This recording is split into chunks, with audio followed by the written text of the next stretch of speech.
مشتق ہے. لکھنا سے لکھنے والا کیا ہے؟ لکھنا کیا ہے؟ مصدر ہے اور لکھنے والا کیا ہے؟ مشتق ہے. اسی طرح پڑھنا سے پڑھائی. پڑھنا کیا ہے؟ مصدر اور پڑھائی جو ہے مشتق ہے. اور آگے دیکھیں دوڑنا سے دوڑتا ہوا. دوڑنا بھی اب نون الف نہ ہے اس کے آگے تو یہ مصدر ہے اور دوڑتا ہوا کیا ہے؟ مشتق ہے وغیرہ. ٹھیک ہے. امید ہے آپ کو ان مثالوں سے اچھی طرح سمجھ آ گئی ہوگی. تو آگے ہم دیکھیں گے آگے جو ہم اسم کی اقسام میں بلحاظ معنی کریں گے. ٹھیک ہے. اب اسم کی اقسام بلحاظ معنی اس کی بھی آگے 2 قسمیں ہیں. اس میں نکرہ اور اس میں معرفہ. ٹھیک ہے. اس میں معرفہ میں نے آپ کو بتایا تھا خاص اور اس میں نکرہ میں نے آپ کو بتایا تھا عام. ٹھیک ہے. اب ان 2 تو ہم نے الگ الگ سے دیکھ لیا کہ ایک اس میں معرفہ ہے اور دوسری اس میں نکرہ ہے، لیکن آگے اس میں معرفہ کی بھی اقسام ہیں اور اس میں نکرہ کی بھی آگے اقسام ہیں. تو سب سے پہلے ہم اس میں معرفہ کی اقسام کو دیکھیں گے. ٹھیک ہے. سب سے پہلے ہم دیکھتے ہیں کہ اس میں معرفہ کی کتنی اقسام ہیں. اس میں معرفہ کی اقسام میں اس میں علم ہے، اس میں ضمیر ہے، اس میں اشارہ ہے اور اس میں موصول ہے. ٹھیک ہے. اور اب ہم بچوں گرامر ایسی چیز ہے نا کہ جس چیز کی بھی ہم قسم دیکھتے ہیں اس کی بھی آگے سے کئی قسمیں ہوتی ہیں. اب ہم نے یہاں پہ پڑھا تھا کہ اس میں معرفہ کی ہم قسمیں پڑھ رہے ہیں. اس میں معرفہ کی ہم 5 قسمیں. ٹھیک ہے. 4 قسمیں. اس میں علم، اس میں ضمیر، اس میں اشارہ، اس میں موصول. یہ 4 قسمیں ہم نے پڑھ لی. ٹھیک ہے. اب سب سے پہلے ہم اس میں علم کو دیکھتے ہیں. اب اس میں علم کی بھی مزید قسمیں ہیں. کتنی ہیں؟ لقب، کنیت، خطاب، عرف. اس میں علم کی کتنی اقسام ہیں؟ 5. اور اسی طرح اس میں ضمیر کی تو کوئی قسم نہیں ہے، لیکن اس میں اشارہ کی بھی قسمیں ہیں. اس میں اشارہ کی بھی 2 قسمیں. اس میں اشارہ قریب اور اس میں اشارہ بعید. ٹھیک ہے. اب ہم سب سے پہلے اس میں علم کی اقسام کے بارے میں پڑھیں گے کہ لقب کیا ہے، کنیت کیا ہے، خطاب کیا ہے، تخلص کیا ہے اور عرف کیا ہے. سب سے پہلے ہم لقب کو دیکھتے ہیں. وہ خاص نام جو کسی خاص خوبی کی وجہ سے مشہور ہو جائے. ٹھیک ہے. وہ خاص نام جو کسی خاص خوبی کی طرف سے مشہور ہو جائے، جیسے خلیل اللہ حضرت ابراہیم علیہ السلام کا، کلیم اللہ حضرت موسیٰ علیہ السلام کا لقب ہے، محزن رسول حضرت بلال کا لقب ہے، روح اللہ حضرت عیسیٰ علیہ السلام کا، ذبیح اللہ حضرت اسماعیل علیہ السلام کا. ٹھیک ہے. یعنی وہ خاص نام جو کسی خاص خوبی کی وجہ سے مشہور ہو جائے. اب حضرت ابراہیم علیہ السلام کی کیا خوبی تھی کہ وہ اللہ تعالیٰ کی ہر بات کو مانتے تھے، تو ان کو ان کی اس خوبی کی وجہ سے کیا کہا؟ اللہ کا دوست کہا. اور حضرت موسیٰ علیہ السلام کیا کرتے تھے؟ اللہ تعالیٰ سے کلام کرتے تھے، بات چیت کرتے تھے، تو ان کو کیا لقب ملا؟ کلیم اللہ. اور حضرت بلال جو تھے وہ اسلام کے پہلے مؤذن تھے، یعنی وہ اذان دینے والے تھے، تو ان کو کیا کہا؟ نبی پاک صلی اللہ علیہ وسلم ان کو بہت پسند کرتے تھے، تو ان کو اس وجہ سے کیا کہا گیا؟ محزن رسول. اور اسی طرح ذبیح اللہ جو ہے حضرت اسماعیل علیہ السلام کا لقب ہے، تو ان کو کس وجہ سے کہا؟ کہ انہوں نے اپنے والد حضرت ابراہیم علیہ السلام کی، یعنی ان کو جب خواب آیا کہ اللہ تعالیٰ یہ چاہتے ہیں کہ میں اللہ کی راہ میں حضرت اسماعیل علیہ السلام کو قربان کر دوں، تو حضرت اسماعیل علیہ السلام نے اللہ کے حکم پہ انکار نہیں کیا اپنے والد کو، تو اس لیے ان کو کون سا لقب ملا؟ ذبیح اللہ کا. ٹھیک ہے. جو آپ کو سمجھ آئی، یعنی کسی خاص خوبی کی وجہ سے، کسی خاص ہمارے اندر جو خوبی ہوتی ہے، اچھائی ہوتی ہے، تو اس کی وجہ سے کوئی جب لقب ملتا ہے تو اس کو کیا کہتے ہیں؟ لقب کہتے ہیں. ٹھیک ہے. کوئی نام ملتا ہے تو اس کو کیا کہتے ہیں؟ لقب. دوسرے نمبر پہ ہے کنیت. کنیت جو ہے وہ نام جو ماں باپ یا بیٹا بیٹی کے تعلق سے پکارا جائے. کون سا نام؟ وہ نام جو ماں باپ یا بیٹا بیٹی کے تعلق سے پکارا جائے، جیسے ابن مریم، بنت قاسم، سلمہ یا ابو بکر، ابو تراب وغیرہ. ٹھیک ہے. اب اس کے بعد ہے خطاب. خطاب وہ اعزازی یا تعظیمی نام جو حکومت یا قوم کی طرف سے قومی یا علمی خدمات بہادری کے صلے میں ملے. یعنی وہ اعزازی نام اعزاز کے طور پر یا عزت کے طور پر وہ نام جو حکومت کی طرف سے یا قوم کی طرف سے کسی شخص کو اس کی خدمات کے صلے میں ملے تو اسے کیا کہتے ہیں؟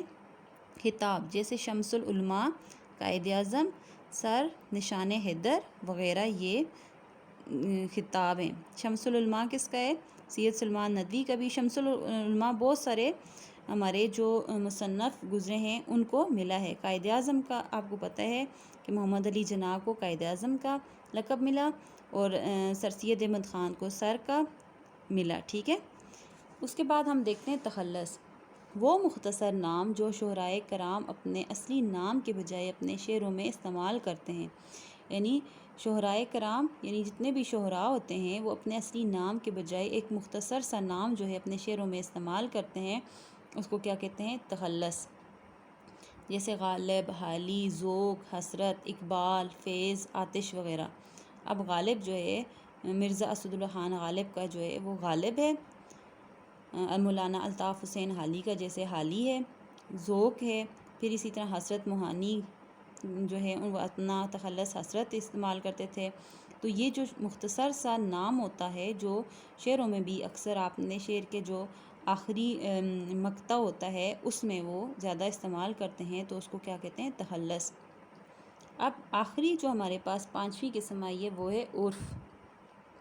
عرف کہتے ہیں وہ نام جو پیار، نفرت، محبت یا حقارت کی وجہ سے مشہور ہو جائے. جیسے ہم اپنے بچوں کو بھی نک نیم جس کو بولتے ہیں وہ رکھ لیتے ہیں. جیسے راجو رکھ لیا، پپو رکھ لیا، چھوٹو رکھ لیا، موٹو رکھ لیا. کوئی کالا ہے تو اس کو کالو بول دیا، کوئی موٹا ہے تو اس کو موٹو بول دیا، کوئی پتلا ہے تو اس کو پتلو بول دیا، یا ایسے ہی مختلف قسم کے نام. بعض اوقات یہ نفرت کی وجہ سے بھی ہم رکھ لیتے ہیں اور بعض اوقات پیار کی وجہ سے بھی رکھتے ہیں. تو یہ جو نام ہوتے ہیں جو ہم اپنے بچوں کو دیتے ہیں نک نیم تو اس کو کہتے ہیں اردو میں عرف. ٹھیک ہے. اب ہم دیکھتے ہیں اس کے بعد اس میں ضمیر کیا چیز ہے. ٹھیک ہے. یہ تو ہو گئی اس میں علم کی اقسام پوری، پانچوں کی پانچوں: لقب، کنیت، خطاب، تخلص اور عرف وغیرہ. یہ آپ کی پانچوں اس میں علم کی اقسام کمپلیٹ ہو گئی. اب ہم نیکسٹ قسم جو ہے وہ اس میں ضمیر پہ جاتے ہیں. اس میں ضمیر وہ کلمہ جو کسی اسم کی جگہ استعمال ہو. جیسے ہم لکھتے ہیں نا بلال بڑا محنتی لڑکا ہے، وہ بلال گھر کے کام شوق سے کرتا ہے. یہاں پر اب ہم بار بار کوئی مضمون بھی لکھ لیتے ہیں یا کوئی کسی شخص کے حالات زندگی ہے جب ہم لکھتے ہیں اور اس کے بارے میں اگر بار بار ہم ہر جملے میں اس کا نام لکھتے ہیں تو وہ مناسب نہیں لگتا. ٹھیک ہے. ہم اس کے نام کی بجائے وہ یا انہیں یا اس کا لکھ لیتے ہیں. ٹھیک ہے. جیسے میں نے یہاں پر ابھی بولا تھا بلال جو ہے محنتی لڑکا ہے. اب میں دوبارہ کہتی ہوں بلال گھر کا کام شوق سے کرتا ہے، بلال کھانا ٹائم پہ کھاتا ہے، بلال نماز پڑھنے جاتا ہے. تو یہ بار بار بلال کی جو تکرار ہے یہ اچھی یا مناسب نہیں لگتی. اب میں اس کی جگہ بلال کی جگہ کہوں گی، پہلے میں لکھوں گی، سب سے پہلا جملہ سٹارٹ کروں گی بلال جو ہے بڑا محنتی لڑکا ہے، وہ گھر کا کام شوق سے کرتا ہے، وہ روزانہ مسجد جاتا ہے اور وہ اسکول کا کام بھی بڑے شوق سے کرتا ہے. تو یہ سارے کیا ہیں؟ یعنی اسم کی جگہ جو میں استعمال کر رہی ہوں لفظ وہ ہے کیا کہلاتے ہیں اس میں ضمیر. جیسے وہ، انہوں نے، انہیں، اس نے، میں، ہم، تم، آپ، تمہارا، ہمارا، میرا وغیرہ. یہ کیا ہیں؟ اس میں ضمیر کہلاتے ہیں. کون کون سے ہیں؟ جیسے میں پہلا ہم کہتے ہیں وہ، کسی کے لیے ہم وہ استعمال کر دیں، یا کسی کے لیے انہوں نے، ان نے، اس نے، میں نے، ہم، تم، آپ، تمہارا، ہمارا، میرا وغیرہ. یہ سارے کیا ہیں؟ اس میں ضمیر. سمجھ آئی بچوں اس میں ضمیر کی؟ اب ہم اس میں اشارہ کی طرف جاتے ہیں کہ اس میں اشارہ کیا ہوتا ہے. اب وہ اسم جس سے کسی شخص، چیز یا جگہ کی طرف اشارہ کرتے ہیں. یعنی وہ اسم جس سے کسی شخص، چیز یا جگہ کی طرف اشارہ کرتے ہیں جس سے ہمیں یہ پتہ چلتا ہے یہ چیز ہمارے پاس قریب ہے، دور ہے، تو اس کو کیا کہتے ہیں؟ اس میں اشارہ. جیسے یہ کتاب ہے، وہ قلم ہے. یہ کتاب یعنی میرے پاس ہے، وہ قلم تھوڑا سا دور. ٹھیک ہے. اب اس کی دو اقسام ہیں. کون کون سی؟ اس میں اشارہ قریب اور اس میں اشارہ بعید. اس میں اشارہ قریب جو ہے وہ یہاں کے لیے اور یہ کے لیے استعمال ہوتا ہے، اور اس میں اشارہ بعید جو ہے وہ اور وہاں کے لیے استعمال ہوتا ہے. ٹھیک ہے بچوں، سمجھ آئی اس میں اشارہ قریب اور اس میں اشارہ بعید کی. اب ہم دیکھتے ہیں کہ اس میں موصول کیا ہے. اس میں موصول ہے وہ اسم جس کو جب تک کسی جملے کے ساتھ ملایا نہ جائے مطلب سمجھ نہیں آتا. یعنی وہ اسم جس کو جب تک کسی جملے کے ساتھ ملایا نہ جائے مطلب سمجھ نہیں آتا. مثلا جو قلم تمہیں پسند ہے لے لو. اب اس جملے میں جو ہے اس میں موصول ہے. اب جو کو اگر ہم ہٹا لیتے ہیں جملے سے تو جملہ یوں بنے گا، قلم تمہیں پسند ہے لے لو. اب اس میں ہمیں سمجھ نہیں آئی. اب جو جب لکھا تو میں نے لکھا، میرا مطلب یہ تھا کہ آپ کو جو قلم پسند ہے وہ لے لو. ٹھیک ہے، یا آپ کو جو چیز پسند ہے وہ لے لو. اب اس میں موصول کون کون سے ہوتے ہیں، وہ کون سے لفظ ہیں جو ہم اس میں موصول کے طور پر استعمال کرتے ہیں. جیسے جو کوئی، جون سا، جس نے، جس کسی نے، جن کا، جنہیں، جو کچھ. اب یہ سارے کیا ہیں، اس میں موصول ہیں. دوبارہ سنیں، جو کوئی، جون سا، جس نے، جس کسی نے، جن کا، جنہیں، جو کچھ، یہ سارے کیا ہیں، اس میں موصول ہیں. تو بچوں آج آپ نے یہاں تک اسم کی اقسام جو ہیں وہ آپ نے پڑھی. اس میں معرفہ کی اقسام. ٹھیک ہے، یہاں تک اس میں معرفہ کی اقسام ختم ہو گئی ہیں. اب میں آپ کو جو اگلی ویڈیو ہے اس میں نکرہ کی اقسام بتاؤں گی. تو بچوں تب تک آپ اپنا یہ جو آج کا حصہ گرامر کا پہلا لیکچر ہے اس کو اچھی طرح سمجھ لیں، یاد کر لیں اور اپنی کاپی پر اس کو نوٹ کر لیں. تو نیکسٹ ویڈیو میں آپ کو اس میں نکرہ کی اقسام بتاؤں گی. ٹھیک ہے، شکریہ.